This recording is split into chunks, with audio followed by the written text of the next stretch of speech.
Alright, so I just got back from a 1,000-mile road trip, washed the car up, got all the bug guts off. But let's go ahead and hop on inside and see what my trip was like. To note is that when I started the trip, I started at like 30%, so I actually stopped at Gilroy over here. But my road trip was from San Jose over to Rancho Santa Margarita in Orange County. And I actually stopped more than this. First of all, I don't like stopping somewhere where Tesla tells me I only have 5%. So I charged up more than that every time. And also in Rancho Santa Margarita, I was at my girlfriend's house and we only have a 110 outlet there. So I had to charge up before getting into there so that I would have enough battery to get around.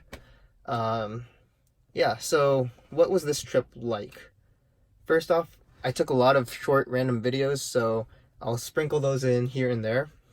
But essentially, supercharging was not that bad. Going down, I never had to wait in line to supercharge. Every time I got there, there was space. I actually didn't stop at these two. I wanted to stop at Kettleman City, which is somewhere around here, because Kettleman City has 40 superchargers and a lounge, and I want to check that out. So I went ahead and stopped there. And I also stopped down here at Downey in order to get enough juice when I got to her place. Also stopped in Gilroy. So I ended up stopping 4 times going down, 4 times coming back up. Coming back up, that's where I ran into an issue. Over here in Santa Ana, they have 14 superchargers, and there were 16 Teslas there, or maybe more.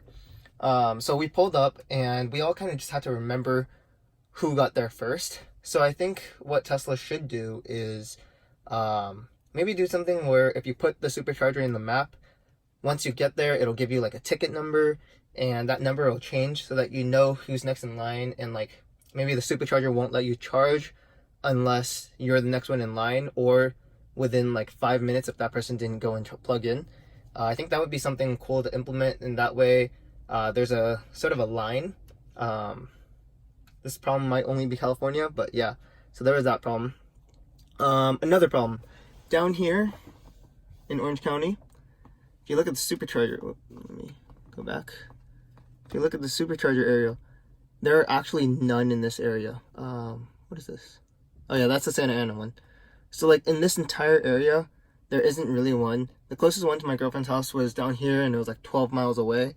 So that was a problem. I had to go to Irvine, which is over here. It says it's opening soon, and all the charging stations were closed. They were like, payment system is down or something. I ended up getting round trip back to her place with 14%. So luckily her friend's house had a Chevy Bolt, so I was able to charge there. But if I didn't have that, I would be stuck in Rancho Santa Margarita charging on a 110 outlet. But there's one more thing. I was plugged into their garage, and their circuit is connected. That garage GFCI was connected to their bathrooms. They used a hairdryer, and the GFCI outlet broke. So I actually wasn't even able to charge when I was at her house anymore because the outlet broke. So we had to go and replace that outlet. So those are my thoughts on superchargers. Autopilot on the way down was amazing. I have a couple clips of those, and I found out that every time it tells you to shake the wheel, instead of shaking it, all you have to do is rub this, or not rub, but scroll this up and down. Just go up by like 1 mile per hour, and it'll tell you, okay, you don't need to move it anymore. So that's something that I would do.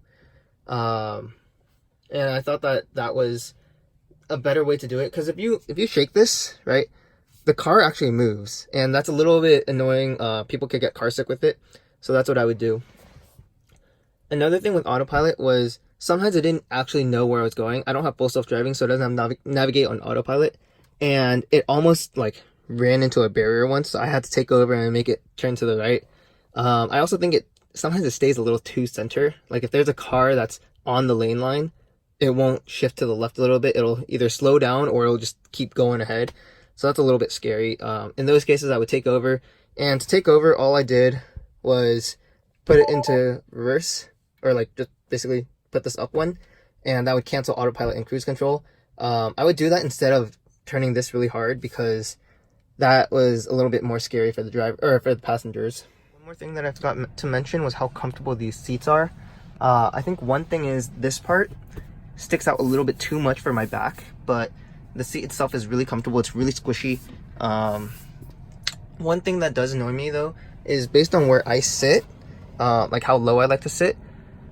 When I look in the rearview mirror, I can see a lot of stuff, or like I can see all the cars, but not if they tailgate me. And then I noticed that when you look straight back, the back is really high. This is like my eye level. The back's really high. I can't see anything.